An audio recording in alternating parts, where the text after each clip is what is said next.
donc le plaisir de dialoguer avec Myriam Leroy et de vous faire une courte présentation de notre invitée. Elle est l'auteure de 2 romans, dont le premier, Ariane, a été finaliste du prix Goncourt et dont le deuxième, Les yeux rouges aux éditions Le Seuil, a aidé à déclencher un débat public, lui a valu d'excellentes critiques et entre autres une invitation pour ce soir pour venir ici.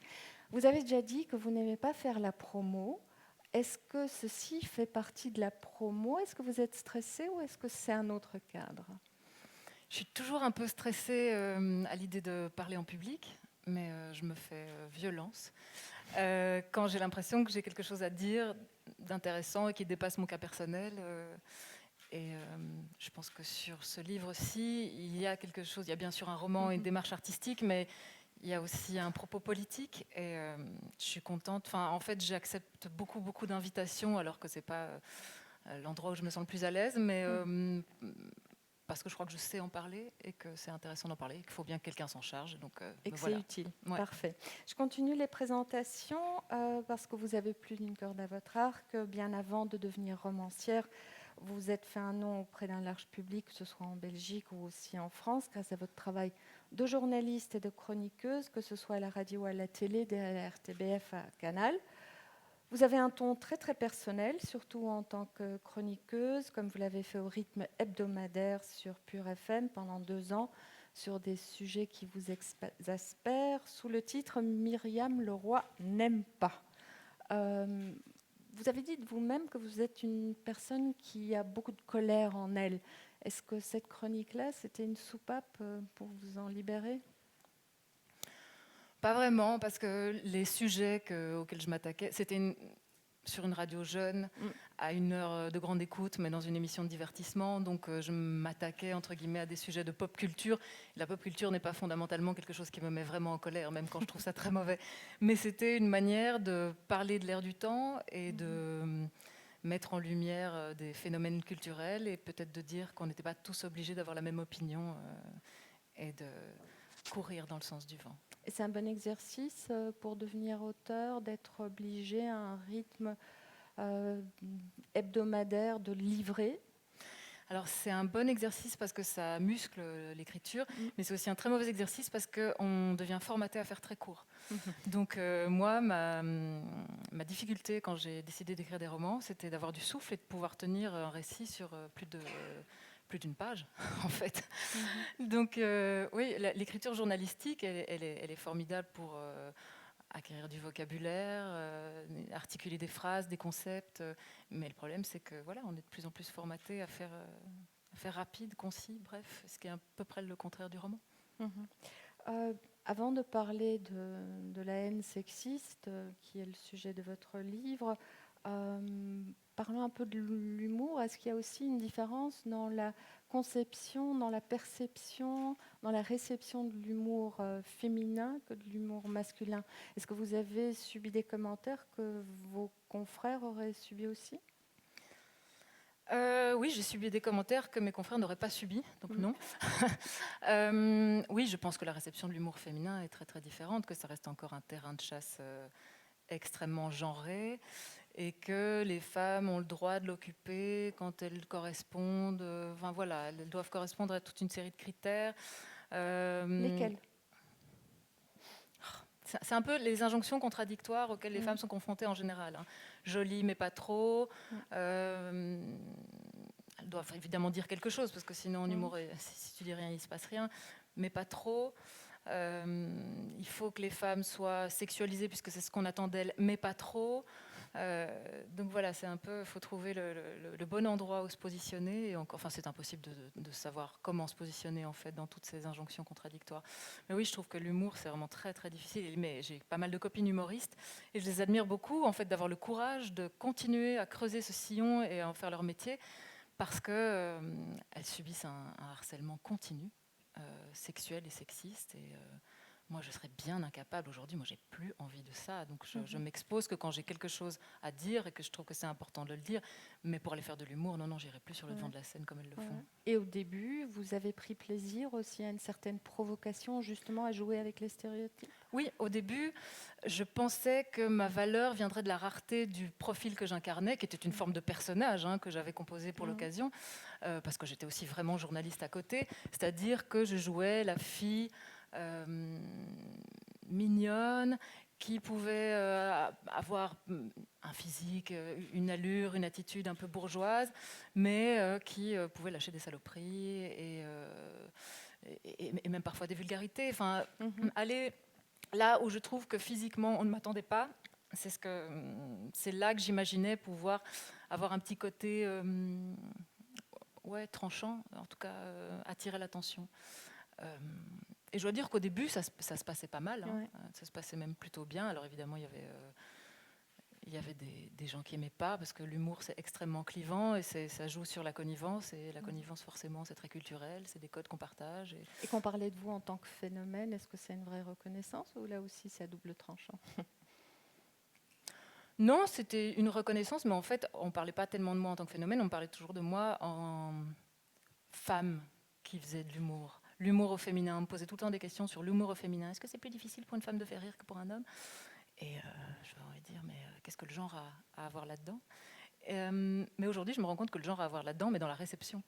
Et donc, peut-être que la réception fait en sorte qu'on adapte, qu'on s'ajuste et qu'on ne raconte pas les mêmes choses quand on est une femme que quand on est un homme. Mais c'est quelque chose que j'ai pris conscience de ça, mais quand j'ai arrêté en fait de faire de l'humour. Avant de plonger vraiment dans le sujet de notre entretien, je vais quand même terminer les présentations parce que vous êtes également auteur de pièces de théâtre.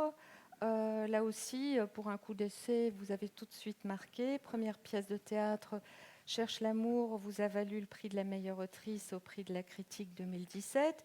Vous avez depuis coécrit un spectacle Sisters et puis il y en a un autre dans la pipeline. Et vous êtes fidèle à votre théâtre, le théâtre de la Toison d'Or à Bruxelles. Vous vivez à Bruxelles. Vous avez fait vos études de journalisme à l'université catholique de Louvain. Pour une femme qui se fait traiter de gauchiste, vous auriez pu choisir l'ULB au moins. Oui, c'est vrai. Mais Lucie, elle était plus près de chez moi. Donc vous me direz à quel point mon engagement politique était chevillé au corps. Tout ça pour des questions de distance. L'autodéfinition, là j'ai dit donc auteur, chroniqueuse, journaliste. Comment est-ce que vous vous définissez, ou est-ce que ça n'a finalement pas beaucoup d'importance à partir du moment où on écrit, on a quelque chose à dire?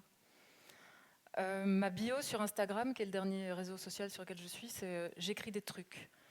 Et c'est vrai, je crois que c'est ça que je fais dans la vie, c'est j'écris des trucs, parce qu'on me dit mais vous n'osez pas vous définir comme écrivaine, or pourtant vous avez déjà 2 romans à votre actif, La reconnaissance du métier, pourquoi est-ce que vous ne vous dites pas écrivaine? Je pense qu'il y a aussi une coquetterie de la part de beaucoup d'écrivains de ne pas oser se dire écrivain parce que c'est tellement prestigieux, puis il y a tellement de folklore, presque une aristocratie qui tourne autour de ce mot, de cette notion. Et c'est peut-être ça, c'est peut-être par coquetterie que je ne me définis pas comme écrivaine, mais je me définis comme autrice. Et j'aime bien dire autrice et pas auteur ou auteur tout court, parce que je sais qu'autrice, c'est un mot que beaucoup de gens trouvent très laid.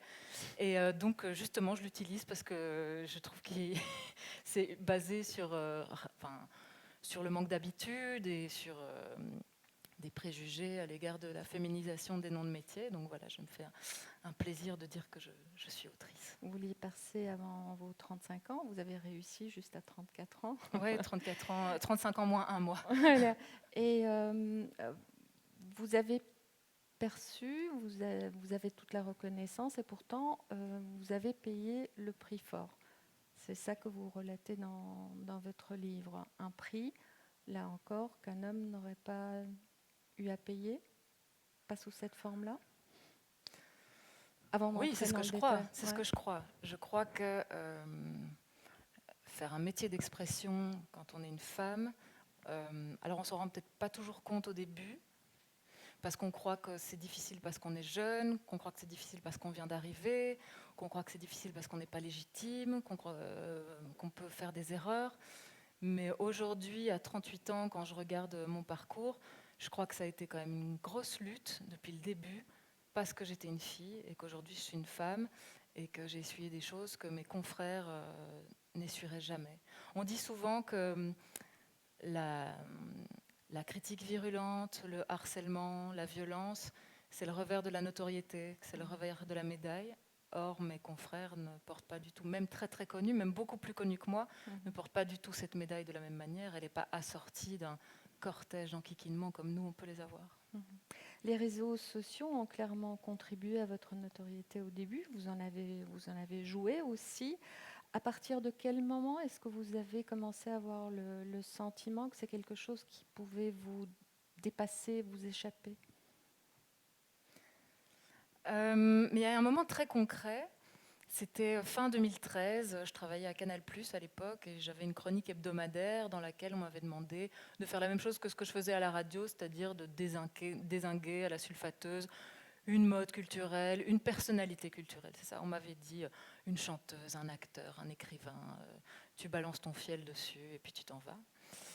Ce qui m'intéressait que très moyennement parce que je trouvais que c'était un exercice qui s'était assez vite ringardisé. En fait, j'avais arrêté depuis quelque temps de faire ça à la radio parce que je trouvais que ça avait été une petite mode d'être dans l'ironie cruelle pendant tout un temps et puis en fait tout le monde s'était engagé là-dedans et je trouve que ça s'est assez vite passé de mode et puis ça m'intéressait plus puisque j'avais l'impression d'avoir fait le tour en fait de l'exercice. Mais il se fait que c'était ce qu'on m'avait demandé de faire quand je travaillais à Canal+, et que docilement je me suis pliée à ce qui m'était réclamé. Et donc, je ne faisais rien de particulièrement intéressant. Cette chronique, j'en suis pas particulièrement fière. Chaque semaine, je vais me forcer à trouver quelque chose et en dire du mal. Mais une semaine, j'ai trouvé que j'étais à ma place parce qu'il y avait Dieudonné qui faisait parler de lui, l'idéologue, polémiste et ex-humoriste Dieudonné, qui faisait fort parler de lui à cette époque-là. Notamment parce qu'il faisait des vidéos dans lesquelles il s'en prenait à des gens de la chaîne pour laquelle je travaillais et il les insultait en les féminisant, en les traitant de danseuses, de pleureuses, de machin. Enfin, des vidéos très homophobes et très complotistes, avec des relents quand même très nauséabonds. Et donc, bref, cette semaine-là, je vais essayer de le faire plus court parce que je me rends compte que c'est très bon, c'est à rallonge. C'est bon pour planter. Bon, tout le monde ne connaît pas le contexte. Voilà. Et donc, cette semaine-là, j'ai décidé de faire une chronique sur Dieudonné.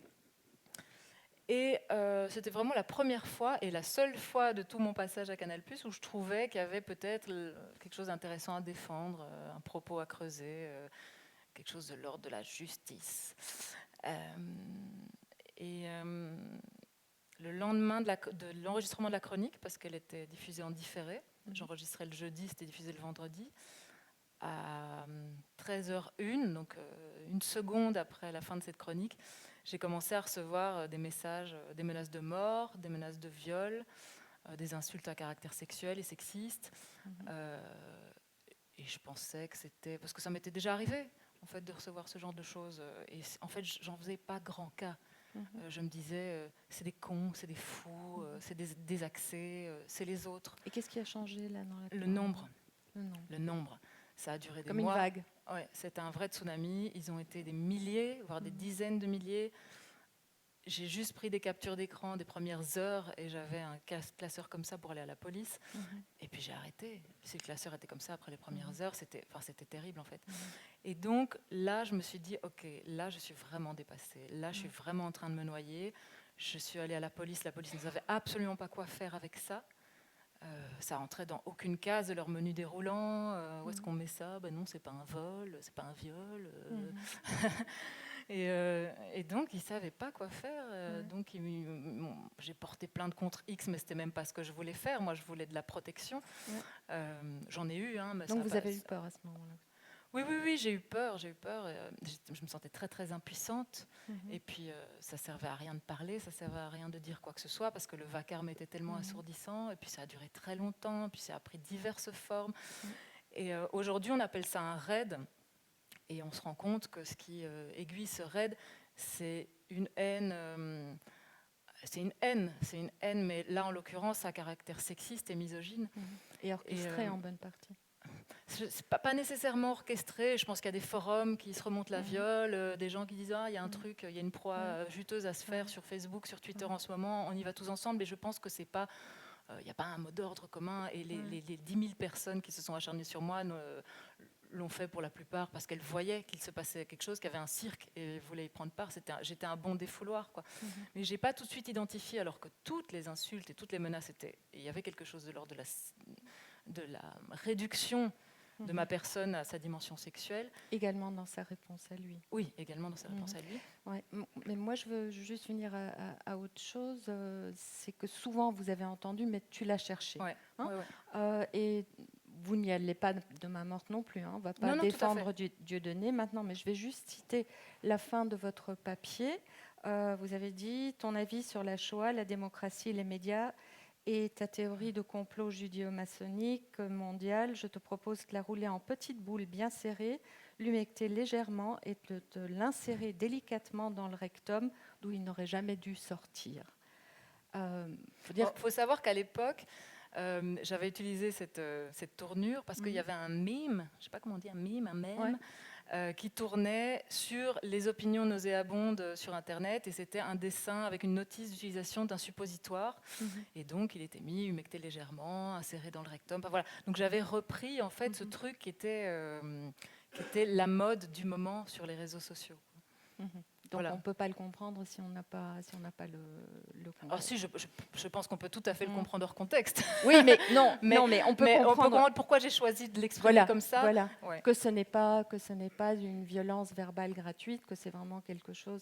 Ou est-ce que vous pensez qu'il faut, parce que c'était ça finalement la question, est-ce qu'il faut être très très cru dans ces cas-là pour dénoncer? Est-ce qu'une certaine violence verbale, une certaine franchise verbale est importante parce qu'il y a toujours aussi cette question-là, où est-ce qu'on dépasse les bornes, parce que de l'autre côté, au nom de on est contre le politiquement correct, il y a aussi plein de... Non, je ne crois pas qu'il faut être très très cru, il faut l'être si on a envie de l'être, mais je ne pense pas que c'est nécessaire, et je pense même que la crudité a tendance à effacer le message, et d'ailleurs à refaire. Je ne tournerai pas les choses de la même manière parce que ça a complètement oblitéré absolument tout le reste de ce que je disais, cette fin, puisque ça semblait tellement aberrant, choquant qu'il y ait un mot tel que rectum qui sorte de la bouche d'une jeune femme. J'ai remarqué que c'était vraiment là-dessus que la plupart des gens s'étaient arrêtés, quoi. Quelle vulgarité! Or, rectum, c'est pas un mot vulgaire, c'est quand même c'est de l'anatomie, semble-t-il.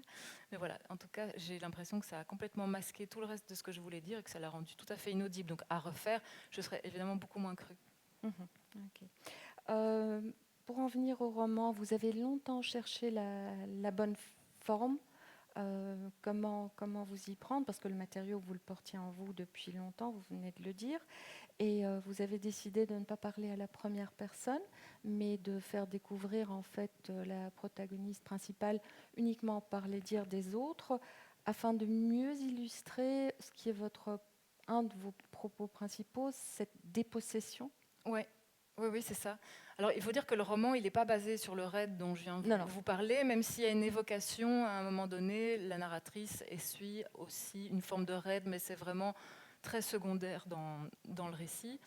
Le roman est basé sur un harcèlement beaucoup moins spectaculaire, beaucoup plus ordinaire que j'ai vécu aussi, et que voilà, je me suis basée sur ma propre vie. Ce harcèlement avait commencé avant le raid dont je vous ai parlé suite à cette chronique sur Canal+. Parce que je pense que sur le raid, c'est difficile de faire un roman. C'est tellement énorme, c'est tellement dépersonnalisé, c'est dramaturgiquement, en fait, trop. Et donc, quand c'est trop, je pense que les gens ne peuvent pas s'identifier, ils ne peuvent pas vraiment s'y intéresser. Ça reste de l'ordre de la rupture totale de la norme et du phénomène extraordinaire qui n'arrive qu'à certains types de personnes. Mais j'avais la chance, ou plutôt la malchance, d'avoir vécu quelque chose de beaucoup plus acceptable et entendable et appréhendable par le grand public, qui est un harcèlement, certes, qui a une dimension collective, mais qui était d'une personne contre une personne. C'est un harcèlement dont j'ai beaucoup parlé autour de moi, à mes proches, à mes amis, j'ai porté plainte, j'ai essayé de trouver de l'écoute, de l'aide, un peu partout. Est-ce qu'on peut venir au début, comment ça s'est passé? Parce que dans votre roman, vous dites que c'est lui qui vous a demandé, c'est lui quelque part qui vous a contacté, qui a eu très peu de contacts directs. Et il a été retrouvé par des journalistes, notamment en Belgique, auxquels il a déclaré que c'était le contraire, que c'était vous qui l'aviez Oui, oui, contacté oui. pour faire une émission documentaire, c'est la suite Oui, de oui. Striptease, et pour finalement le ridiculiser et qu'il se sentait blessé dans Oui, son oui. amour-propre et que c'est comme ça que que ça a commencé. Oui, oui. Ça, Euh, c'est son récit. Hein. ouais. Mais Donc, bon. retournement de qui est la victime, qui est l'auteur. Ah oui, oui, oui, bien sûr. Ben, oui, oui. Alors, mais ça, je vois partout un peu circuler sur les réseaux sociaux les types contre lesquels des femmes harcelées déposent plainte se disent harcelées par la justice, par la police et par leurs victimes, ce qui est quand même vraiment assez rigolo quand on y pense. Donc, vous le alors, rencontrez. de mon affaire personnelle, en fait, je ne peux pas dire grand-chose, hélas, puisque il y a toujours une plainte qui est en Mhm, cours et peut-être un procès un jour ou l'autre. Donc, mhm, il ne faudrait pas que cette personne se dise harcelée. Ce qu'elle fait déjà. Hein. Et je pense que c'est pas la presse qui l'a retrouvé pour l'interviewer, mais lui mhm, qui a contacté la presse, parce que je pense qu'il est assez heureux, en fait, parce que ça reste encore socialement valorisé. Je sais que ça peut avoir l'air dingue de dire ça comme ça, mais c'est socialement valorisé, en tout cas dans certains cas, de harceler, d'être un harceleur. Et fier de trouver une proie de votre calibre, comme il l'a Ouais, déclaré. oui, oui, oui, ça c'est ce qu'il a déclaré dans la presse. Alors dans le livre, euh, il y a un homme qui s'appelle Denis qui contacte la narratrice, qui la drague de manière assez lourde pendant Ah tout oui, un on n'a temps. pas franchement envie de répondre. Hein. Non. Donc la première question, c'est pourquoi est-ce qu'elle répond? Pourquoi est-ce qu'elle répond? Mais ça, c'est quelque chose que énormément de journalistes hommes me posent comme question. À un moment donné, dans le livre, il y a une vague explication de pourquoi est-ce qu'elle répond. Moi, le truc, c'est que dans la vie, ça ne s'est pas exactement passé comme ça. Ici, dans le bouquin, il y a, pour des raisons de dramaturgie et pour installer aussi un personnage et une conversation, même si on n'a pas l'autre partie de la conversation, j'ai fait en sorte que Denis lui parle longtemps, avec de la flatterie, avec des compliments, avant de se retourner. On ne peut que l'imaginer puisqu'on n'a pas ce qu'elle lui raconte, parce que on pense qu'il s'est retourné pour la mordre parce qu'elle n'a pas accédé à ses avances. Quoi. Moi, dans la vie, ça ne s'est pas exactement passé comme ça. Hein. Moi, il n'y a pas eu de longue parade nuptiale. Ça a quand même été assez directement violent. Mais on vit quand même le glissement assez rapide, hein, Oui, oui, oui. dans le livre. Ouais, ouais. Moi, ça a directement été, enfin assez directement été de l'insulte à caractère sexuel et sexiste. Et pourquoi? Ça, c'est une question que je me suis longtemps posée. Pourquoi? Comme s'il y avait quelque chose qui venait de moi. Avant de comprendre, mais il m'a fallu des années, avant de comprendre ce qui se jouait de politique, de systémique et de genré là-dedans. Mais ça a été extrêmement long parce que tout est fait pour qu'on, pardon, tout est fait pour qu'on ne se rende pas compte que c'est de la misogynie et que c'est juste un visage contemporain de la misogynie qui a toujours existé. Mais ces sujets, les sujets de harcèlement, de comportement de prédation via les réseaux sociaux, sont très dépolitisés et sont systématiquement ramenés à des conflits de personnes, à des disputes. Et on dit beaucoup aux victimes, mais c'est pour revenir à votre question, qu'est-ce que tu lui as fait? Et surtout, pourquoi tu lui as répondu? Mais enfin, pourquoi tu réponds? Alors ouais, il y a beaucoup d'hommes, Donc quelque journalistes. part, on serait coupable à partir du moment où on rentre dans le jeu, où Ouais. on ne dit pas de stop tout de suite, on est consentant. Manifestement, pour certaines personnes, oui. Alors pourquoi est-ce qu'elle lui répond? Moi, je peux simplement vous dire pourquoi moi, il m'est arrivé de répondre à des gens auxquels je n'avais pas envie de répondre, à des hommes en général auxquels je n'avais pas envie de répondre. Et pourquoi je le faisais quand même? Parce que je pense que c'est ça le piège. C'est notre éducation, notre culture qui nous pousse à être polis, à pas froisser et à avoir peur de l'éventuelle réaction virulente et violente qui pourrait survenir si l'homme en face était vexé. Donc je pense que c'est très difficile pour les femmes de se défaire d'un gêneur. Je crois qu'en tout cas avec mes amis, on en parle souvent. Comment tu fais toi quand tu vois que tu as un type, il y a un pied dans la porte et que tu n'as pas envie en fait, ça ne te dit pas, il ne te plaît pas, comment tu fais pour refermer cette porte? Et c'est un débat sans fin, on ne sait pas. Ne lui réponds pas. Parce que en fait, si tu lui réponds, tu es coupable d'avoir répondu. Si tu lui as pas répondu et que ça suscite son courroux, tu es coupable de ne pas avoir répondu. Si c'est trop gentil, si tu n'es pas assez gentil, si tu l'as humilié ou s'il s'est senti en confiance, enfin voilà, on est pris dans des injonctions contradictoires tout le temps. Et là aussi, donc en l'occurrence, pourquoi on répond? Par politesse, par gentillesse. Quand, comme moi, on était en train d'acquérir un début de notoriété, mais parce que ça vient avec la notoriété, une forme de devoir, de ne pas décevoir, de répondre aux gens qui nous contactent. Et puis parce qu'il n'y a pas de raison aussi de ne pas répondre. Qu'il y a quelqu'un qui vous dit bonjour dans la rue, ça dépend dans quelles circonstances. Si c'est à 4h du matin dans une ruelle sombre, je comprends qu'on ne réponde pas, mais quelqu'un de sympathique qui vous adresse un sourire et qui vous dit bonjour, vous lui répondez bonjour.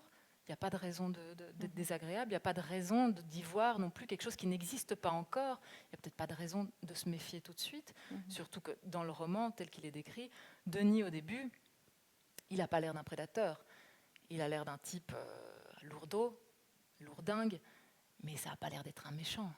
C'est que petit à petit, une fois que le pied est déjà dans la porte, qu'il révèle tout son pouvoir de nuisance.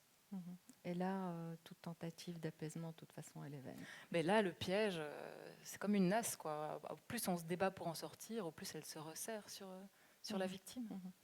Et ce qu'on vous a souvent dit aussi, il suffit de ne pas y aller, il ne suffit pas de voir, ce n'est que virtuel, les commentaires, on s'en tape. Pourquoi est-ce que ça ne marche pas ? Ça ne marche pas parce que je trouve que c'est invalide en fait comme conseil.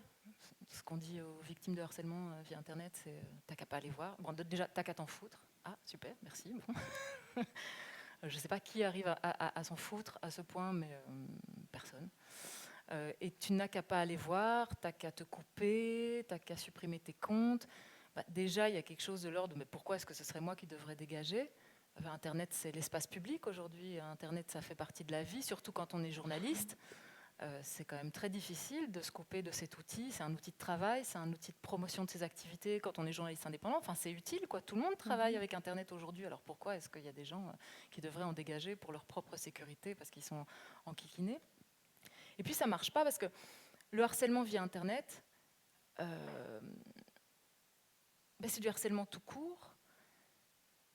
Et on ne dirait pas à quelqu'un qui reçoit des courriers de corbeaux sur du papier, des courriers anonymes dans sa boîte aux lettres, on ne lui dirait pas t'as qu'à pas sortir de chez toi, t'as qu'à verrouiller ta boîte aux lettres, t'as qu'à plus aller relever ton courrier. On ne dit pas ce genre de choses à quelqu'un qui reçoit quelque chose d'imprimé ou d'écrit sur du papier, mais on dit ça aux gens qui reçoivent exactement les mêmes messages, mais par l'entremise des écrans.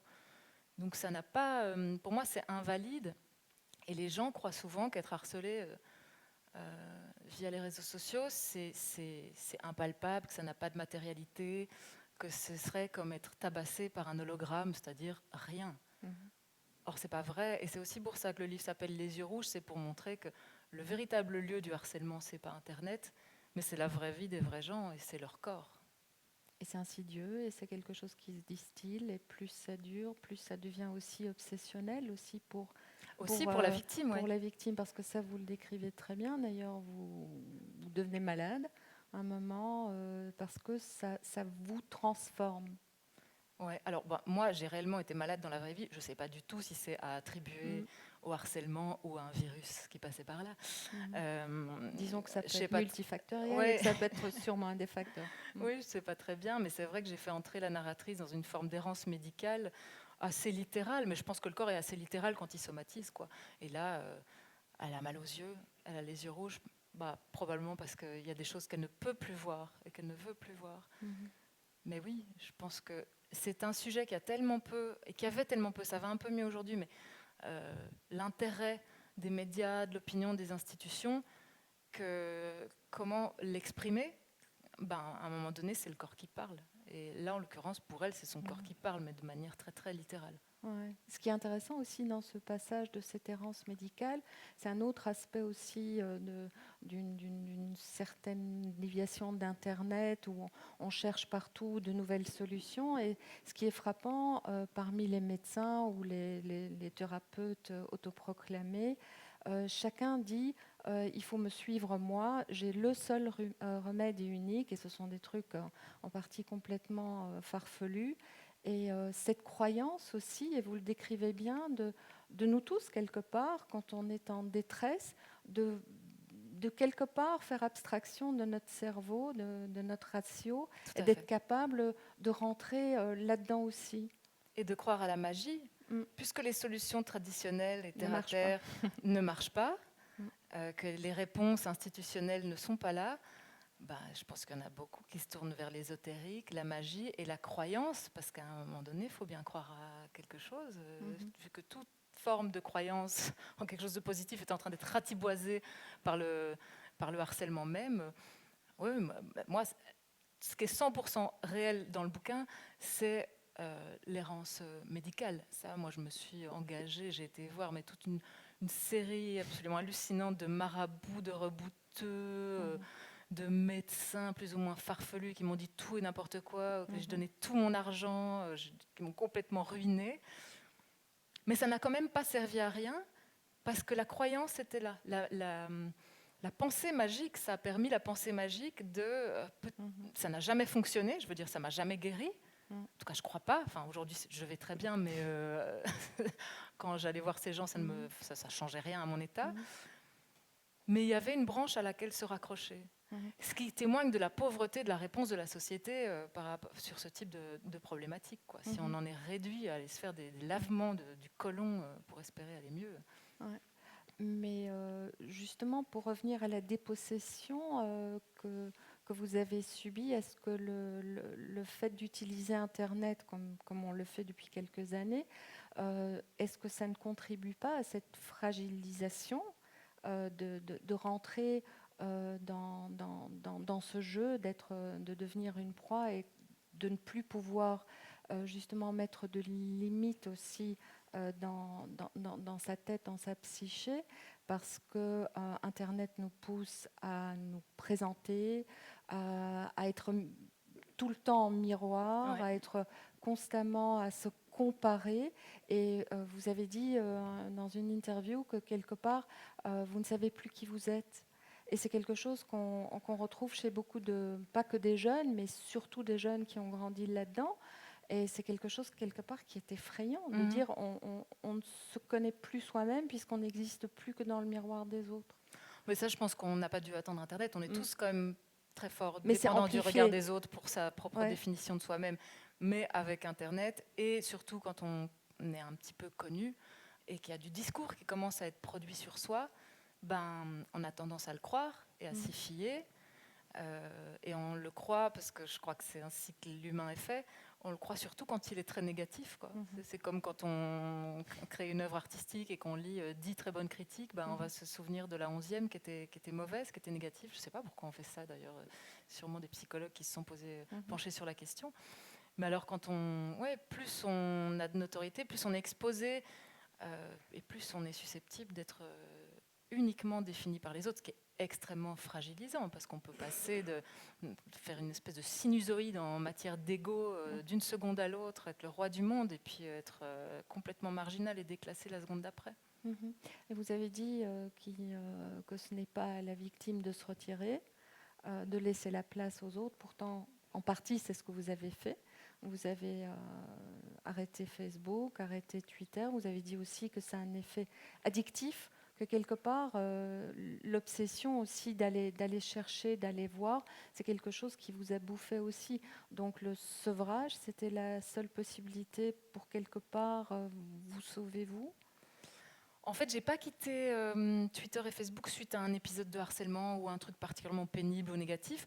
J'ai quitté parce que j'en avais marre, tout simplement. J'en avais marre, j'avais l'impression d'avoir fait le tour des possibilités, des outils. J'en avais marre d'aller lire des choses agressives, même qui ne me concernaient pas du tout, mais voilà, ça me foutait une de ces déprimes sur la fin, de voir que des gens hurler, des choses affreuses toute la journée. Et je me suis dit, dans la vie physique, jamais j'inviterai ces gens à ma table et je les écouterai pas. Et je vois pas pourquoi là, j'avais une espèce de curiosité morbide à aller aller lire les commentaires sous les articles de presse en ligne sur les migrants. J'allais lire pour savoir dans quel monde je vivais. Mhm. J'avais un gros besoin de pouvoir identifier l'ennemi et savoir ce qu'il pensait. Et aujourd'hui, j'ai tiré la prise.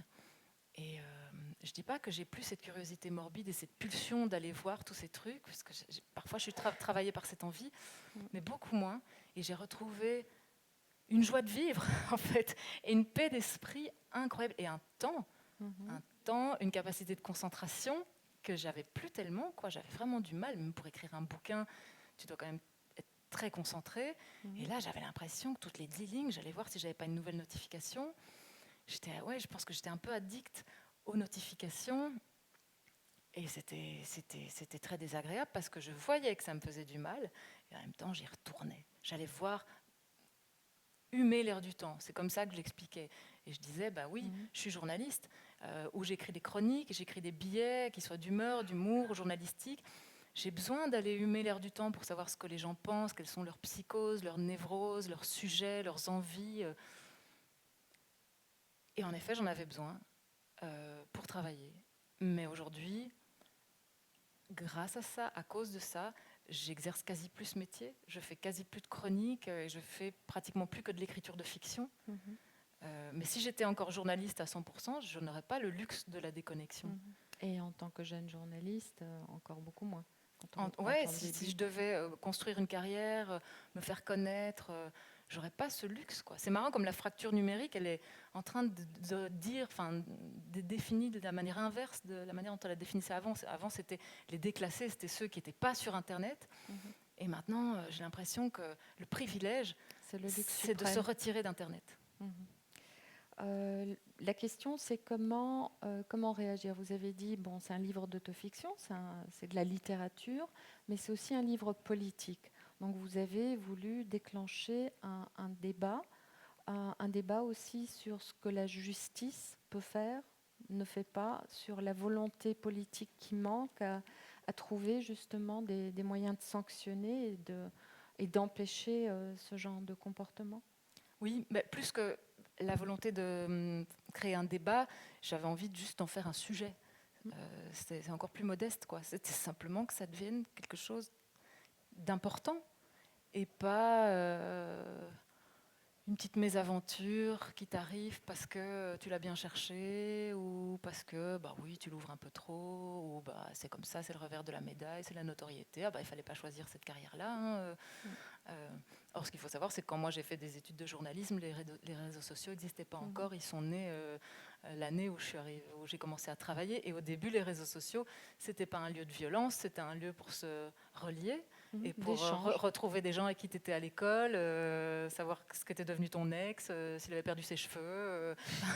C'était pas du tout un lieu d'invective malsaine et virulente toute la journée, quoi. Donc aussi dire à quelqu'un qui s'engage dans ce type de carrière, bah t'avais qu'à choisir autre chose, t'avais qu'à faire boulangère. Enfin, je trouve que ça c'est quand même un peu court, quoi, comme manière de présenter les choses.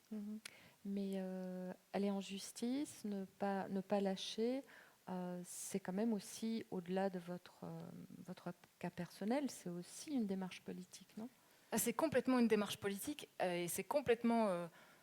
c'est un peu peut-être prétentieux de dire ça, mais pour autrui, que j'ai décidé de déposer plainte et d'aller jusqu'au bout et de ne pas me décourager quand la deuxième plainte ont été classées sans suite automatiquement.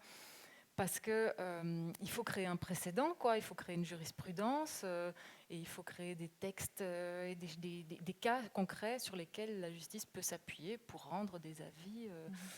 Et je crois que oui, je fais vraiment partie des premiers et des premières, en Belgique en tout cas, à déposer plainte. Et que comme c'est très long devant la correctionnelle, quoi. Mais c'est pas encore fait, hein, ça, parce qu'il y a eu un appel et donc il faut attendre que cet appel soit revu. Gna, gna, gna. Mais j'ai quand même bon espoir, parce que mes 2 premières plaintes parce que j'ai déposé 3 plaintes contre le même individu, les 2 premières ont été classées sans suite et la 3e pas. Et qu'est-ce qui s'est passé entre la 2e et la 3e ? Il s'est passé l'affaire Weinstein, qui je pense a vraiment eu un effet sur tout le monde, sur la pensée, sur les sujets à l'ordre du jour, sur l'importance de ces choses devant lesquelles on passait sans les voir et sans les prendre au sérieux. Et moi, je crois que je dois beaucoup à Harvey Weinstein, pour le dire comme ça, Parce que je pense que s'il n'y avait pas eu cette affaire, ma troisième plainte aurait été classée sans suite aussi automatiquement que les précédentes. Alors que c'est relativement difficile. Bon, là, pour un jugement, c'est encore autre chose, mais c'est difficile aussi de trouver des moyens pour parer. Il y a beaucoup de discussions. On vous a déjà posé la question sur si on élimine l'anonymat, c'est à double tranchant parce que vous dites l'anonymat protège aussi les usagers faibles d'Internet. Ouais. Voilà, et la question se pose pour l'instant au niveau de l'Union européenne, comment légiférer pour les hate speech, c'est pas que les commentaires sexistes, mais en général, qui sont en recrudescence, et on ne trouve pas non plus la bonne voie parce que, là, à nouveau, il y a l'équilibre entre qu'est-ce qui protège et qu'est-ce qui censure. Oui, c'est difficile, évidemment. Mais en fait, l'anonymat sur Internet, ça n'existe pas. Hein. Tout le monde est traçable et tout le monde est retrouvable sur Internet. Il y a des adresses IP, tout le monde laisse des traces. Enfin, il y a moins... On peut laisser des fausses traces aussi. Hein. Vous l'avez bien vécu. Hein. Votre adresse IP a été piratée et utilisée. Donc, oui. Mais même, il y a moyen de retrouver. Il y a toujours moyen. Ce qui manque, c'est la volonté, notamment des géants du net, de collaborer avec la justice, avec la police. Et ça envoie des très mauvais signaux, quoi. Et on me demande souvent, à votre avis, d'où vient ce sentiment d'impunité des harceleurs ? De l'impunité, tout simplement. Qui ne se passe rien. Qui peuvent dire ce qu'ils... Et est-ce que vous croyez qu'il y a même un effet de boule de neige comme ça ? Parce que comme vous l'avez senti, il y a une meute, il y a une vague, que à partir du moment où il y a impunité, que ça va de pire en pire.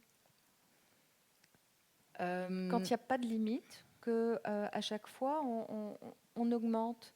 Et Oui, c'est certain, parce que je pense que les harceleurs, ils testent leur pouvoir aussi, ils testent leur puissance, et ils essayent de voir jusqu'où ils peuvent aller. Allez, bon, cette fois je l'ai traité et puis la fois, est-ce qu'on n'essaierait pas ça ? Et puis cette fois, est-ce qu'on ferait pas un photomontage pornographique avec son visage ? Et cette fois, est-ce qu'on n'irait pas jusque-là ? Ça, vous l'avez eu aussi. Hein. Oui, ça je l'ai eu aussi. Oui, je pense que c'est humain, en fait. Ouais. À partir du moment où personne siffle la fin de la récré, tu continues à jouer. Ouais. Et c'est quelque chose d'extrêmement violent. Ce photomontage. Oui, moi c'est le pire truc que j'ai reçu, c'est un photomontage de mon visage roué de coups, donc avec des ecchymoses, des bleus, des plaies, du sang et du sperme qui me dégouline du visage. Ça, c'était vraiment trashissime. Alors, j'ai jamais vécu en vrai, hein, mais j'ai l'impression que quand même c'est un avant-goût. Il y a quelque chose qui s'est joué de l'ordre de la sensation de viol.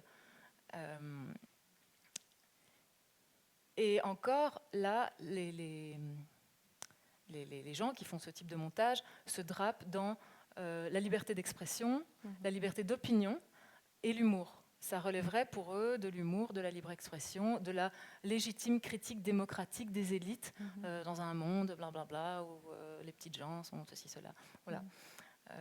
Voilà bien toute la difficulté de légiférer et de... Oui, c'est difficile et pourtant, quand on le vit, ça semble très très évident, ce qui est de l'ordre de la critique. On critique ton travail. Moi, c'est quelque chose que la plupart des gens qui ont un travail exposé peuvent parfaitement endurer, quoi, de la critique, voire même de l'insulte, en fait, à partir du moment où elle est ciblée sur ton travail. T'as fait de la merde, ce que t'écris, c'est de la merde, c'est nul. Ça, c'est quelque chose qu'on peut tout à fait endurer. Par contre, à partir du moment où on est insulté et menacé pour ce qu'on est, ce qu'on représente et pour son identité de genre, là je trouve que ça devient carrément révoltant et il y a quelque chose de tellement insoutenable que c'est là que se situe vraiment la limite à la liberté d'expression. Quelle est la définition exacte d'harcèlement sexiste ? Le harcèlement est défini comme étant un comportement répétitif destiné à nuire à la tranquillité d'une personne. Or, Internet est en train de redéfinir le harcèlement parce que on peut n'avoir écrit qu'une seule insulte et quand même être considéré comme un harceleur si ça s'inscrit dans une forme de campagne et si c'est pas pratiqué en meute, etc. Donc je pense que dans le dictionnaire, le harcèlement veut toujours dire la même chose, mais en vérité, dans la réalité des faits, c'est tout comportement destiné à nuire gravement à la tranquillité de quelqu'un intentionnellement. Voilà, je crois que c'est ça. Donc, c'est quelque chose qui toutes les conditions sont bien remplies chez vous. Oui, il me semble. Quand on lit votre livre, ce qui est effrayant, là, beaucoup de choses, c'est aussi de rentrer quelque part, vous nous faites rentrer dans la tête de votre harceleur, qui est sûrement un mélange de beaucoup d'autres, et on sent tous ces amalgames qui se font dans sa tête, parce qu'il n'y a pas que le sexisme, ça vire à l'extrême droite à la fin, ça vire au fascisme. On mélange tout, les théories de complot. Et ce qui fait peur, c'est qu'on le lit, et ça devient de plus en plus nauséabond. Et à la fin, on a l'impression que non, je veux sortir de cette tête, mais on se pose la question, combien de têtes y a-t-il qui se baladent autour et qui sont affectées par ça? Moi, je crois que c'est un archétype contemporain très très répandu, le personnage de Denis, qui n'est pas seulement le harceleur de cette femme, quoi, qui est misogyne, qui est raciste, qui est antisémite, qui voit du complot partout, et qui est homophobe. Ça m'est déjà arrivé en interview qu'on me dise oh là là, vous l'avez bien chargé le personnage de Denis, il a vraiment toute la panoplie, c'est quand même un peu exagéré. Je dis, mais vous n'êtes pas allé sur Internet ces 10 dernières années, monsieur parce qu'en fait, c'est partout. Il y en a, mais plein, et ils sont forts, une sorte de la même usine, quoi. Parce que, bon, pour nous, ça nous semble relativement incohérent, mais ça vient toujours en collection, en panoplie. En général, je regarde par exemple mes consoeurs qui sont harcelés, je regarde sur Twitter les tweetos qui les harcèlent, je clique sur le profil, et puis je vois que le type, il écrit une balle dans la tête de tous les migrants, salope de femme politique. Enfin voilà, il y a toute la panoplie en général est réunie. Donc il n'y a pas de profil type pour les victimes, ou vous n'aimez pas le mot victime pour les cibles. Par contre, il y a un profil type pour les harceleurs. Alors, je pense qu'il n'y a pas de profil type de harceleur. Le harceleur a souvent été dépeint comme étant un jeune marginal, en training dans sa chambre, en train de se gratter les fesses et de se demander ce qu'il va bien pouvoir faire de sa journée, qui joue aux jeux vidéo 1 heure et puis qui insulte l'heure suivante. Mais ça, c'est pas vrai du tout, hein. Alors, il y en a qui ont ce profil-là, mais tous les profils sont représentés parmi les harceleurs, hein. Je peux vous dire qu'il y a même des gens très installés dans la société, même des notables, hein. Donc, il n'y a pas de profil type, mais en général, il y a quand même des opinions politiques un peu type. Mais il n'y a pas de profil d'âge, pas de profil de métier. Et alors, concernant les victimes, moi, j'ai eu tout un temps envie de remplacer le mot victime par le mot cible. Mais on me l'a reproché parce qu'il faudrait utiliser le mot victime, parce que la situation, parce qu'il y a une victime en fait. J'aurais un peu du mal à le développer ici comme ça, mais je pense que c'est parce que j'ai pas envie qu'il soit écrit victime sur mon front, parce que je trouve pas ça cool d'être une victime, et c'est pas un truc qu'on a envie de revendiquer, c'est pas chouette, quoi. C'est pas envie de redescendre dans la rue, qu'il soit marqué femme harcelée sur ton front, mais voilà, je pense que politiquement, de temps en temps, il faut pouvoir dire victime. Et il n'y a pas vraiment de profil type de victime, mais on sait que les femmes ont 27 fois plus de chances de risque d'être harcelées que les hommes. On sait que 73% des femmes ont déjà été victimes de comportements de harcèlement plus ou moins graves sur Internet, alors que les hommes, c'est beaucoup moins. C'est tellement moins qu'il n'y a pas Amnesty, par exemple, qui fait des campagnes sur les prisonniers politiques, la torture, a décidé de faire campagne maintenant sur les femmes harcelées via Internet, et fait beaucoup d'études. L'ONU a fait une étude, mais les données genrées, les hommes harcelés, c'est relativement marginal, quoi. Donc c'est beaucoup de femmes, et comme tous les harcelés dans la vie physique, c'est les minorités, c'est les minorisés, c'est les personnes racisées, c'est les personnes handicapées, c'est les personnes grosses. Ce qui se passe sur Internet est un reflet de ce qui se passe partout ailleurs. Vous avez dit tout à l'heure que l'affaire Weinstein a été quelque chose qui vous a beaucoup aidé. L'affaire MeToo a justement libéré beaucoup de paroles. Il y en a qui pensaient que ça allait être une tempête dans un verre d'eau. Ils sont bien trempés. Qu'est-ce que ça a changé en général dans la perception? Ça a changé qu'on est plus écouté. Ce dont je bénéficie, je crois, pour mon action personnelle en justice. Je trouve que plus que la parole, ça a surtout libéré l'oreille Mhm. et l'attention à ce type de sujet. Ce que ça a changé aussi, c'est que ça a radicalisé beaucoup de gens, je trouve. Euh, je trouve qu'il y a un retour de bâton sur les féministes très violent. Or, le féminisme est considéré comme à la mode et dans l'air du temps, et on en parle partout. Et paradoxalement, je trouve que le climat actuel est très inhospitalier envers les féministes et qu'il y a des paroles qu'on pouvait encore porter il y a quelques années qu'aujourd'hui on se garde de faire, sinon on sait qu'on va se prendre un retour de flamme hyper violent. Les féministes, les militantes sont en train de déserter les réseaux sociaux parce que elles se font insulter toute la journée, alors que jadis, elles pouvaient encore dérouler leur discours relativement tranquillement. Donc il y a quelque chose de très paradoxal qui est en train de se jouer. À la fois, c'est un sujet aujourd'hui, c'est un sujet important, mais c'est un sujet qui rend certaines personnes extrêmement crispées et extrêmement virulentes. Mais c'est une question de peur de perdre le pouvoir, ou comment vous l'expliquez? C'est quoi qui... Il Je ne s'agit sais de quoi? pas, parce que je ne suis pas dans la tête Mhm. des gens qui résistent. Moi, je crois qu'on aurait tous à y gagner, à vivre dans une société équilibrée, où il n'y a pas de rapport de domination arbitraire, où il n'y a pas des gens qui se sentent mal, quoi, tout court, et qui ne peuvent pas se réaliser comme ils voudraient se réaliser. Mais je pense qu'il y a en effet une difficulté à concéder, de se lever de quelques privilèges pour les partager. Je pense que c'est ça, mais ceci dit, je crois que c'est très inconscient. Je ne suis pas sûre que ceux qui sont contre la parole féministe aient vraiment conscientisé tout ça et théorisé tout ça. Je pense qu'ils sont juste profondément, viscéralement, épidermiquement agacés par ce qui est en train de se produire.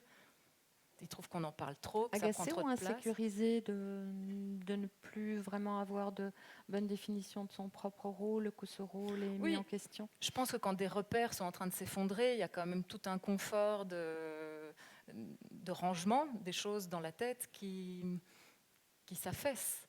Donc je comprends que c'est une période inconfortable, et je pense elle est relativement pour tout le monde inconfortable, mais je ne m'attendais pas à un backlash Mhm. aussi fort. Mhm. Et ce qui s'est passé au César vendredi... Donc un prix qui a été attribué à Roman Ah Polanski. oui, et Et Adèle Haenel qui a quitté la salle, Virginie Despentes qui a publié une tribune très musclée dans le journal Libération, et tout ça qui a fait couler tellement d'encre, et des éditos à gauche, à droite, de gens qui étaient contre, de gens qui étaient pour, mais ça ressemble à un état de guerre en fait, ça ressemble à un état de siège. Or, j'ai pas l'impression, enfin en tout cas les féministes qui m'intéressent, que je lis, c'est pas du tout ça qui est recherché, c'est pas du tout la guerre, au contraire, c'est plutôt une coopération, une volonté de partager équitablement le pouvoir, les privilèges, et puis les emmerdes aussi. Bah justement, quand vous parlez de privilèges, vous citez la tribune de Virginie Despentes, qui est une de vos héroïnes, qui a été très dure, et en même temps qui ne s'est pas arrêtée uniquement aux propos sexistes, et qui a parlé du problème de domination et de dominer, et qui l'a justement recadré sur une question de pouvoir et de perte de pouvoir. Mais oui, mais c'est très difficile, en tout cas pour moi qui fréquente et qui lis beaucoup de féministes, de voir le prix attribué à Polanski autrement que comme une déclaration qui dit on va continuer comme c'était jusqu'ici et rien ne va Vous l'avez changer. ressenti comme une provoque, quelque part? Comme un rappel à l'ordre, ouais. Peut-être pas comme une provoque, mais en tout cas comme... je ne pense pas que les choses soient très conscientes. Je ne pense pas que que les votants, les X milliers de votants de l'Académie des Césars, parce qu'ils étaient très nombreux, 80% des 4000 votants se soient dit ah ah, on va leur montrer qui commande ici. Je pense qu'il y a, à part un ou deux tarés là-dedans, il n'y a personne qui s'est dit ça. Mais il y a quand même quelque chose de l'ordre de ça ne va pas bouger. On va quand même continuer comme on a toujours fait, et montrer que les choses sont quand même plus figées qu'elles n'en ont l'air. Et évidemment, inévitablement, il y a la discussion sur comment est-ce qu'on fait la différence entre l'artiste et son œuvre. Ouais. Comment vous positionnez? J'en sais rien. Moi, je trouve que c'est vraiment très, très complexe comme question. En plus, j'ai vu le Polanski et je l'ai trouvé bien. Maintenant, je trouve qu'il y avait d'autres films pour le prix de la mise en scène et que politiquement, récompenser quelqu'un sur lequel il y a quand même des grosses suspicions, enfin, c'est plus que des grosses suspicions d'ailleurs, c'est quand même un drôle de signal, c'est quand même un drôle de message. Bien, je trouve que Polanski a parfaitement le droit de faire des films et que les gens ont parfaitement le droit de les voir et de les apprécier. Et je n'ai pas du tout des envies de censure. Mais par contre, je me demande pourquoi est-ce qu'on continue à les honorer. Donc c'est plus une question de la symbolique La que ça symbolique des transporte. honneurs, ouais, comme en 2017, il avait été désigné pour être président d'honneur, je crois, des Césars. Ça me semble assez fou, quoi, que malgré tout ce qui se dit, malgré le nombre de personnes qui ont des choses à dire sur lui, on trouve encore acceptable de le mettre à l'honneur. Ça, je trouve ça vraiment très bizarre, en fait. Et quitter la... C'est ce que disait Virginie Despentes dans sa tribune. Il a eu 25 millions d'euros pour faire J'accuse, qui est un téléfilm. Elle n'a pas tout à fait tort. Hein. C'est un film où on ne les voit pas, les 25 millions d'euros. On ne sait pas très bien où ils ont été, à quel poste ils ont été affectés. C'est énorme, 25 millions d'euros. Je ne sais pas combien de millions d'euros exponentiels. C'est plus que le film de Lajli qui a gagné le prix du meilleur film. Mais c'est aussi, là où on met l'argent, c'est aussi politique, c'est aussi un signal politique, c'est aussi un message, quoi. Et c'est ce qu'elle dit, le message que vous nous adressez, il est dans les 25 millions que vous avez octroyés à la réalisation d'un film qui n'est au bout du compte qu'un téléfilm. Enfin, qu'un téléfilm, non, mais qui a la facture d'un téléfilm, en tout cas. Vous avez dit que vous n'auriez jamais pensé qu'on allait avoir un backlash pareil. On est à quelques jours de la journée internationale des femmes. À Luxembourg, il y aura la première grève des femmes, comme des Suissesses l'ont déjà eu à 2 reprises. Est-ce que vous avez peur que certains acquis risquent de disparaître? C'est une bonne question.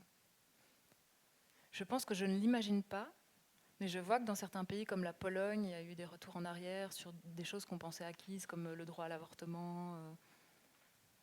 Je pense qu'on vit dans une période où il y a beaucoup de choses qui ont l'air d'être de la science-fiction et auxquelles je n'avais jamais pensé. Donc je pense que tout est possible, mais comme je ne me le figure pas, je ne vis pas dans la terreur que ça se produise. Et c'est probablement pas une bonne chose, mais voilà. Et quand vous voyez la recrudescence de la haine de l'extrême droite, justement d'autres minorités, là on ne va pas parler de paroles libérées, mais plutôt de paroles qui étaient bannies et qu'on pensait à tout jamais bannies et qui se banalisent, qui devient normales, est-ce que c'est quand même un mauvais signe Mais je ne sais pas quoi faire avec ça, parce qu'il y a plein de gens qui disent que les paroles haineuses, que l'extrême droite doit avoir un endroit où s'exprimer, parce que sinon ça va grenouiller en souterrain, et alors la guerre va arriver, on ne l'aura pas vu venir, et là au moins on peut voir ce qui se passe, on peut les entendre, que ce serait comme une sorte de purge, et que purger de cette haine, puisqu'ils ont pu l'exprimer, cette haine restera là où elle est. Mais je pense pas, moi je pense que ça donne des idées, je pense que ça crée des obsessions et je pense que ça crée des situations qui se matérialisent dans la vie physique. Et le harcèlement sexiste n'a jamais empêché les viols. Exactement. Oui, c'est vrai. Les insultes sexistes n'ont jamais empêché les violences physiques sur les femmes. Donc je ne sais pas très bien quoi faire avec ça, parce qu'on m'a souvent dit « tu veux censurer ?» Déjà, je n'ai pas ce pouvoir, mais peut-être que si je l'avais, ouais, peut-être que je voudrais censurer, c'est vrai. Mais non, je ne sais pas. Sur la liberté d'expression, je trouve que c'est un sujet passionnant et sur lequel je lis beaucoup, mais j'ai absolument aucune réponse. Et sur l'utilité d'une journée comme celle du 8 mars? Le problème, c'est qu'elle est complètement récupérée par... ça continue à être présenté comme étant la fête de la femme, la journée de la femme, comme si c'était une forme de fête des secrétaires ou de Saint-Valentin après l'heure. Il y a quand même une difficulté de compréhension de la part de beaucoup de médias, de marques. j'en sais trop rien. Moi, en tout cas, ce qui est sûr, c'est que je fuis les médias et je fuyais les réseaux sociaux à l'approche du 8 mars et le 8 mars parce que ça me rendait dingue. Parce que ce que je lisais était désespérant. Parce que personne ne comprenait ce qu'on venait faire.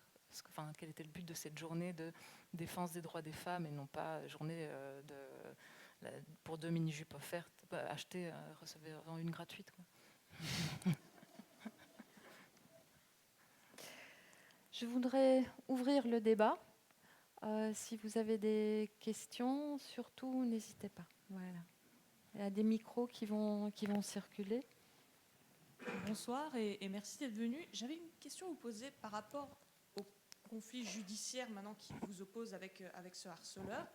Est-ce que vous ne craignez pas que sa défense utilise le livre que vous avez publié comme une sorte d'argument contre vous, finalement? Mais je m'attends à ce que ce soit un argument contre moi. Mais bon, ce livre, je l'ai écrit bien avant d'avoir des nouvelles de la justice. Et ça n'avait même rien à voir avec mon action en justice. En plus, je l'ai toujours dit, et c'est vrai, c'est un livre basé sur plusieurs expériences. Le personnage du bourreau a été très très éloigné du modèle à différents points de vue. Le vrai harceleur n'est impossible à reconnaître dans la vraie vie, dans la vie physique. Et puis j'ai toujours répété que c'était un travail de fiction. Et c'est vrai, c'est un travail de fiction. Je ne me suis pas embarrassée de chronologie, j'ai pas respecté les faits, en fait. Je les ai agencés comme il me paraissait juste de les agencer pour faire un bon livre et pour faire quelque chose de juste, qui résonne avec justesse par rapport à ce que j'ai vécu. Donc je m'attends à ce que le livre soit utilisé contre moi, et en même temps, je m'en fiche.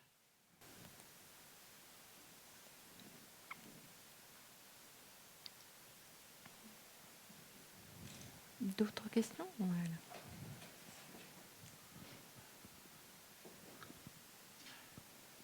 Bonsoir. Bonsoir. J'ai aussi grandi sans Internet. Je comprends tout à fait quand vous évoquez le côté addictif des réseaux sociaux. Ce que je remarque aussi, c'est qu'aujourd'hui, les jeunes commencent ce côté de harcèlement très très tôt, puisqu'ils ont le téléphone dès leur plus jeune âge. Et est-ce que vous pensez qu'au niveau de l'éducation, justement, il y a pas mal de choses à faire à ce niveau-là?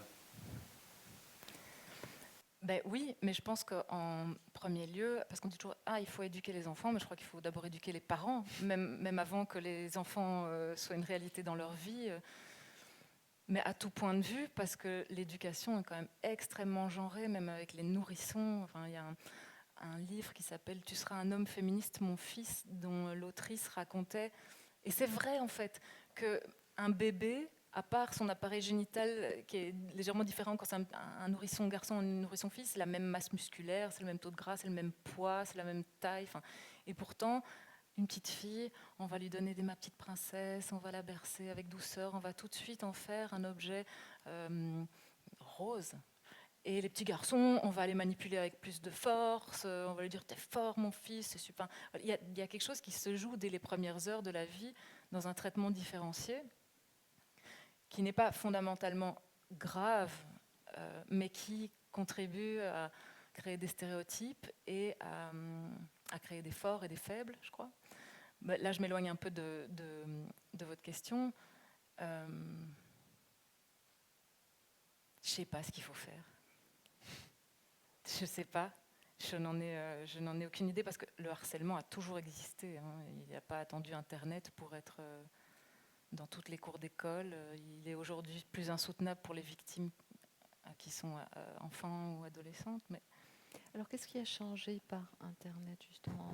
On vient de constater qu'il y a beaucoup de choses qui ont existé, qui sont malheureusement font partie de l'être humain. Mais qu'est-ce qui a vraiment changé à part l'effet accélérateur? L'omniprésence. Quand on rentre chez soi, c'est pas terminé, ça continue. C'est ça qui est terrible. Avant, tu rentrais de l'école, tu étais boulié et ça s'arrêtait quand tu avais retrouvé ton foyer. Maintenant, ça s'arrête plus, quoi.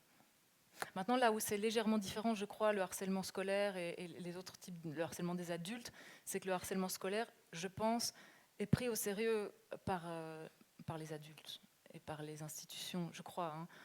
Je ne pense pas qu'on dit à un enfant qui est harcelé, pense à autre chose, ou va pas voir. On lui dit peut-être va pas voir, mais on lui dit pas. Je ne pense pas que c'est minimisé comme est minimisé le harcèlement des adultes.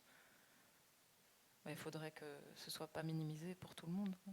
Mais sinon, j'ai pas vraiment de réponse. Il n'y a pas que des femmes connues qui sont harcelées sexuellement de façon sexiste. Qu'est-ce qu'elles devraient faire, parce qu'elles n'ont pas les moyens que vous avez, pour aider à justement aller à l'encontre de ce phénomène? Je n'en ai aucune idée. Je n'en ai aucune idée parce que moi-même j'ai essayé tout ce qui était possible de faire et ça ne marchait pas. Vous avez été contactée par beaucoup d'autres femmes, des Oui. femmes anonymes? Oui. Femmes, ouais. Il y a beaucoup de lectrices du livre qui m'expliquent qu'elles ont vécu des choses similaires et qui n'ont pas la chance, comme moi, d'avoir la possibilité de prendre un avocat ou de médiatiser. Enfin, moi, c'est pas moi qui ai choisi de médiatiser mon affaire. Hein. Je pense que c'est le harceleur qui le fait. Mais j'aurais bien aimé que ce soit pas médiatisé, d'ailleurs. Enfin, soit. La seule chose que je peux dire, c'est faire des captures d'écran.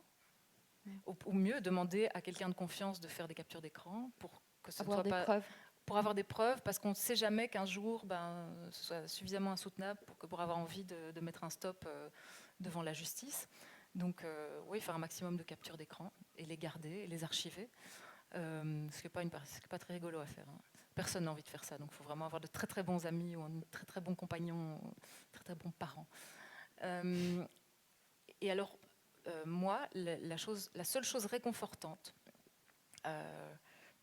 que j'ai eu l'occasion d'expérimenter, c'est parler avec des gens qui ont vécu la même chose, pas simplement pour pleurer dans les bras l'un de l'autre, mais pour prendre justement conscience de la dimension collective du problème et arrêter de se dire mais qu'est-ce que j'ai fait, mais est-ce que c'est de ma faute, c'est peut-être parce que j'ai répondu, c'est peut-être parce que j'ai une tronche comme ça, c'est peut-être parce que j'ai mis trop de décolleté quand je passais à la télé. Enfin, le fait d'en parler et de se libérer de la honte, parce qu'en fait, qu'on le veuille ou non, on a honte d'être harcelé, hein, même si la honte devrait être dans l'autre camp. En général, on se dit si je suis harcelée, c'est que je suis harcelable. Alors ça dit des choses de moi. Et puis c'est pas, enfin je l'ai déjà dit, c'est pas quelque chose qu'on a envie de revendiquer. C'est pas très chouette, quoi. C'est pas très glamour d'être une personne harcelée. Et pour l'entourage immédiat, ça devient difficile à gérer aussi, puisque là, en l'occurrence, ça a duré longtemps, ça a duré quelques années, et à force de dire, c'est devenu aussi une obsession pour vous, et ça doit être difficile pour ceux qui sont tout proches, parce qu'ils voient votre souffrance, ils n'ont pas de solution. À un moment, ils disent, on ne veut plus en entendre parler non plus. Hein. Ouais, c'est comme ça, en tout cas, que je le dépeins dans le livre. Je montre à quel point le fait qu'elle ait d'écoute nulle part, en fait, oui, à un moment donné, elle devient obsédée par le type qui est obsédé par elle. Et elle se renseigne sur lui, elle veut savoir d'où viendra le prochain coup. Donc, ça ne me semble pas tout à fait anormal de développer une forme d'obsession envers son harceleur. Sauf que cette obsession, enfin, je ne vais pas vous divulgacher la fin du livre, mais est récupérée par le système pour en fait valider la croyance qui dit que les femmes mentent et que leur parole n'est pas valide et qu'elles sont toutes un peu folles et qu'elles inventent leur harcèlement, quoi. Donc toutes les choses retombent finalement de manière bien rangée. Autre question, oui. Je vais essayer de ne pas trop être long, mais déjà vous remercier sur autrice, moi j'aime beaucoup ce mot, et divulgacher, je viens de l'apprendre, et comme j'aime pas spoiler, voilà. Merci aussi. Je voudrais revenir sur la question que vous aviez avant la dernière, c'est-à-dire qu'est-ce que ces mauvais comportements ont toujours existé avant, et vous avez dit qu'est-ce qui fait qu'avec Internet c'est différent. Alors, je pense que vous avez mentionné deux bons points qui étaient accélération et permanence, mais je voudrais vous en soumettre J'en ai une autre aussi après, au moins 3 et avoir votre réaction là-dessus.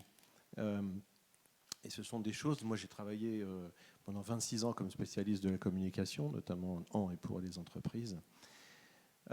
Première chose, frustration. Internet permet d'exprimer les frustrations, alors qu'avant, on n'avait pas cet outil et les gens la gardaient pour eux. Et maintenant qu'elle s'exprime, avec notamment les phénomènes comme René Girard l'avait mentionné, d'emballement mimétique, etc., ça fonctionne merveilleusement bien. Ensuite, lâcheté. Il y a beaucoup de lâcheté chez les frustrés ou chez les gens qui vont devoir prendre le risque d'insulter, d'éprouver, de véhiculer de la haine. Et Internet, avec cette sorte d'immunité, de tranquillité cachée derrière son clavier, permet cette lâcheté. Et le troisième point, là je sens qu'il y en a pas mal qui étaient d'accord avec moi, maintenant je vais peut-être en avoir certains qui le sont moins, je vais me faire des ennemis chez les hommes, et vous allez comprendre pourquoi 70% de mes amis sont des femmes, c'est que je pense que frustration et lâcheté se rencontrent plus fréquemment chez les hommes que chez les femmes. Notamment lâcheté, par exemple, quand on doit licencier une personne, comment s'y prendre, quand on doit annoncer quelque chose. J'ai remarqué que, bien évidemment, je ne généralise pas à tout le monde, mais je vois plus de lâcheté chez les hommes. Et au niveau frustration, je pense que c'est inhérent, c'est un peu lié au dernier point que vous aviez sur on apprend aux garçons à être forts, les garçons doivent plus exercer du pouvoir.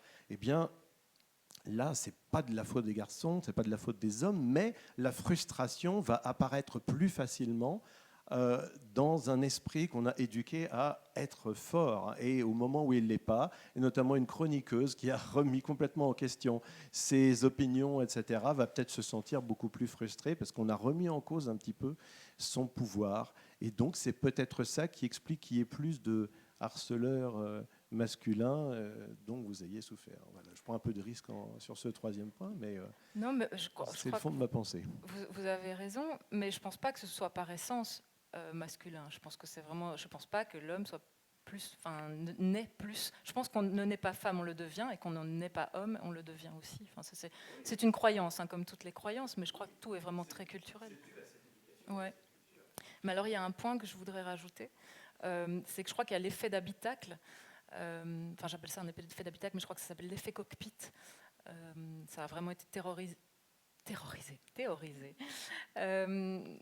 À propos des aviateurs qui avaient largué les bombes sur Hiroshima. Faudrait creuser, mais je pense que c'est ça. Et que ça s'appelle effet cockpit, c'est un effet psychologique. Et moi, j'appelle ça effet d'habitacle parce que je ne conduis pas.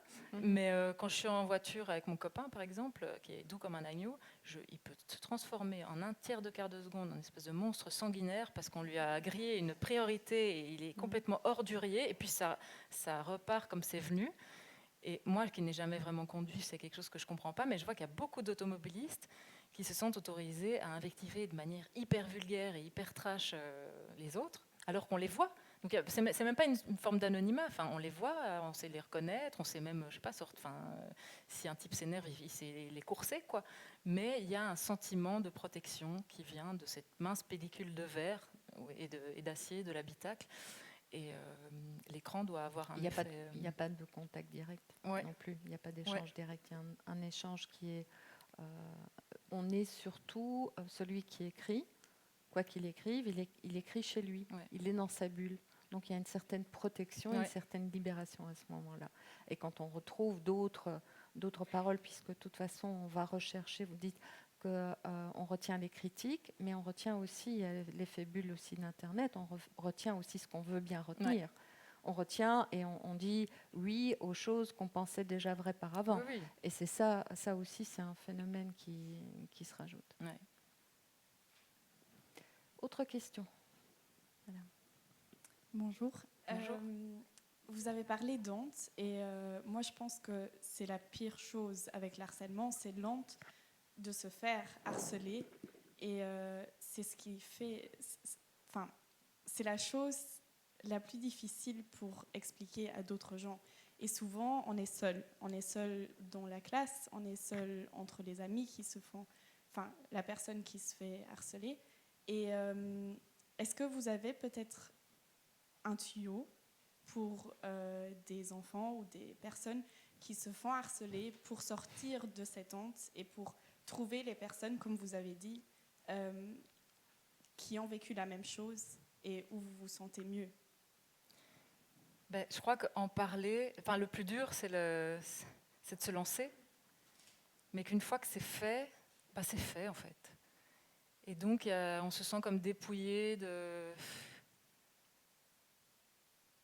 Moi, au début, j'avais vachement du mal à en parler, et maintenant j'en parle en pilote automatique, quoi. Et je me sens pas du tout, plus du tout honteuse. Mais c'est aussi parce que j'ai des relais médiatiques et que j'ai écrit un bouquin qui a été très mis en valeur. Donc je pense que je suis un peu un cas particulier, mais je pense que vraiment, c'est ça le secret, c'est en parler. C'est la solution, c'est en parler autour de soi, c'est en faire un sujet collectif. C'est pas le garder pour soi, parce que sinon, bah voilà, on reste tout seul avec sa honte et avec ce qu'on a exprimé. Et je pense que pour que les comportements néfastes soient socialement stigmatisés, il faut juste beaucoup en parler. Et que ça deviendra un jour la honte d'être un harceleur. Alors qu'aujourd'hui, être un harceleur, c'est encore cool, c'est encore un truc dont on peut tirer une petite gloire. Le caïd de la cour de récré, c'est encore quand même le type qui impressionne les filles et qui impressionne les garçons et avec qui on veut être amis, quoi. Enfin, dans quelle espèce de société malade on est, mais... Enfin, c'est pas la modernité qu'il a inventée, hein, ça a toujours été le cas, mais est-ce qu'on peut pas réinventer le paradigme en libérant la parole et en libérant les oreilles, en faisant beaucoup de tapage? Ouais. Jusqu'à, enfin, pour avoir le courage de parler, vraiment de faire cette transition, de l'accepter et de dire ok, maintenant c'est stop, je vais en parler. Et je sais pas, c'est un saut dans le vide en fait. Donc on ne sait pas très bien ce qui nous attend sous nos pieds quand on fait ce saut. Donc je sais pas. En tout cas, ce qui est sûr, c'est que je crois que la société est de plus en plus prête à entendre. Et que s'il y a un moment, c'est maintenant. Et ce sera, j'espère, plus tard aussi. Mais j'ai l'impression, mais je suis peut-être optimiste, que ça va être de plus en plus facile. Et que ce ne sera jamais éradiqué, le harcèlement, parce que c'est hélas dans la nature humaine, mais ça deviendra peut-être un jour très honteux d'être perçu comme un harceleur. Moi, je le crois. Moi, je vois que les choses ont vachement changé. En tout cas, en ce qui me concerne ma propre histoire à moi. C'est fou ce que ça a changé en 2 ans. Même pas 2 ans de temps. C'est vraiment rien 2 ans. Mais il y a 2 ans, il était plus cool de tenir dans l'équipe de mon harceleur. Et aujourd'hui, il est vachement plus cool de tenir dans mon équipe. Et là, c'est donc l'effet thérapeutique, c'est moins de l'avoir écrit, plutôt à nouveau la réception de ce que vous avez écrit et du discours qui s'en est suivi. Oui, parce qu'écrire le bouquin, moi, ça ne m'a pas fait du bien du tout. Au contraire, j'ai eu mal au ventre pendant toute la rédaction du livre. Oui, mais parfois une thérapie qui peut être très efficace, ça fait mal aussi pendant, oui, c'est mais vrai. ça libère après. C'est vrai, Ouais. mais c'est vrai que la réception du livre et la réception par les hommes, j'avais peur de la réception des hommes qui se sentent accusés, alors que j'accuse pas les hommes, j'essaye de montrer de la culture dans laquelle on baigne, quoi. Mais j'avais peur d'une réaction de rejet du bouquin, et en fait, j'en ai pas. C'est vraiment fou. J'anticipais du goudron et des plumes, et c'est tout le contraire qui se produit, donc c'est génial, ça me fait du bien, et puis je trouve ça super pour la cause. Une dernière question? Ah, encore, oui, allez-y. Bonjour. C'est une petite question rapide à propos de la sororité. Est-ce que vous avez senti une sororité auprès des journalistes femmes en Belgique, ou après la publication de votre livre, je ne sais pas, comme d'autres qui se sont levés, ont dit oui, moi aussi, je ne sais pas, il y a eu un phénomène comme ça en Autriche, par exemple, avec des journalistes femmes qui se sont mis ensemble justement pour lutter contre. Est-ce que vous avez ouvert la parole à d'autres journalistes femmes ? Je ne pense pas qu'il y a quelque chose de l'ordre de la sororité qui se joue encore en Belgique, mais je pense que, on voit beaucoup de femmes journalistes, en tout cas, ou de femmes médiatisées, qui disent oui, moi aussi, ça m'est arrivé, et plus jamais. Mais il n'y a pas vraiment de soutien entre femmes journalistes. C'est un problème d'ailleurs. J'ai fait une story Instagram hier là-dessus parce que j'ai une consoeur qui se fait emmerder, mais depuis des années, dans l'indifférence générale. Alors qu'elle est la première à soutenir chaque femme journaliste qui est harcelée, et elle, personne ne la soutient, et les femmes journalistes ne se soutiennent pas entre elles, mais je pense que c'est aussi dû à l'extrême consanguinité du milieu, le fait que tout le monde se connaît, qu'il y a peut-être des inimitiés aussi personnelles, enfin c'est compliqué en Belgique. Ouais. est-ce qu'il y a des types de réseaux sociaux qui favorisent le harcèlement? Parce que tout dans le net n'est pas harcèlement, ne le permet pas. Alors, est-ce que c'est plus facile, par exemple, sur Facebook ou sur Twitter? Est-ce que c'est, disons, la marque de fabrique de certains types de réseaux sociaux? Et alors, quand on voit la balance est quand même extrêmement plutôt négatif comme expérience, et je me dis particulièrement pour les jeunes qui sont extrêmement exposés, pourquoi est-ce qu'ils ne fuient pas ce véhicule-là pour se réfugier dans des réseaux qui seraient un peu moins agressifs? Ouais. Mais je réponds d'abord à la deuxième partie de votre question. Moi, les réseaux sociaux, j'ai longtemps trouvé ça génial, et encore aujourd'hui, Twitter, je trouve ça génial. Hein.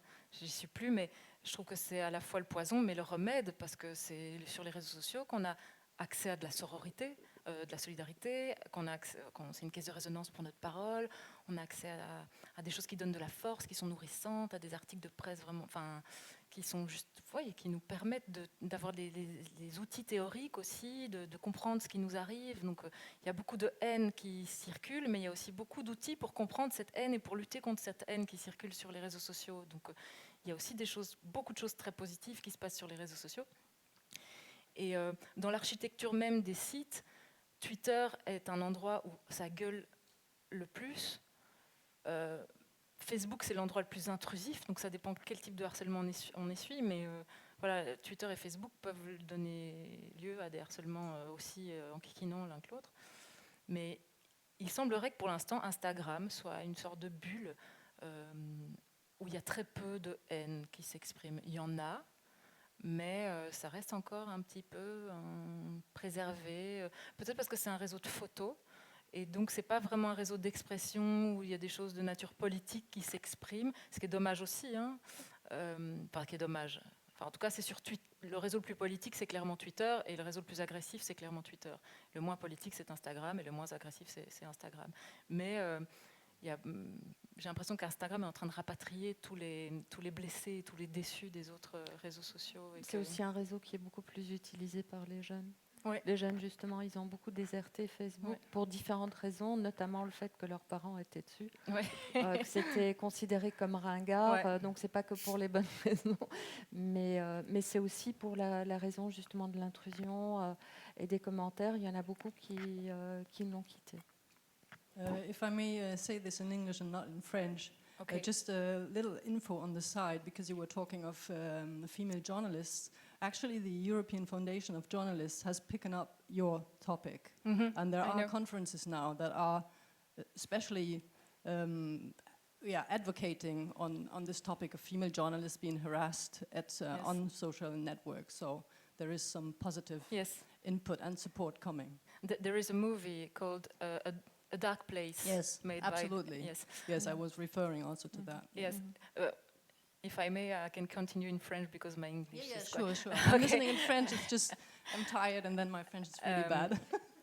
et donc, ils ont fait un documentaire avec, je ne sais plus quelle organisation internationale, la Fédération des journalistes, qui se termine, le documentaire est très bien, A Dark Place, mais ça se termine par toute une série de femmes journalistes harcelées qui disent ils ne nous auront pas, ça nous a rendues plus fortes, être harcelées a fait de nous des meilleures personnes, plus combatives et plus battantes. Et en fait, on sort de là en se disant c'est génial le harcèlement si ça nous rend plus forts.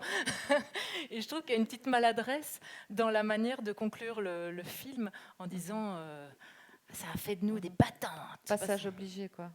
Mais oui, je comprends qu'un petit happy end soit nécessaire après cette longue litanie d'atrocités, mais c'est pas vrai en fait. Le harcèlement, ça te rend pas plus fort, ça te rend juste plus harcelé.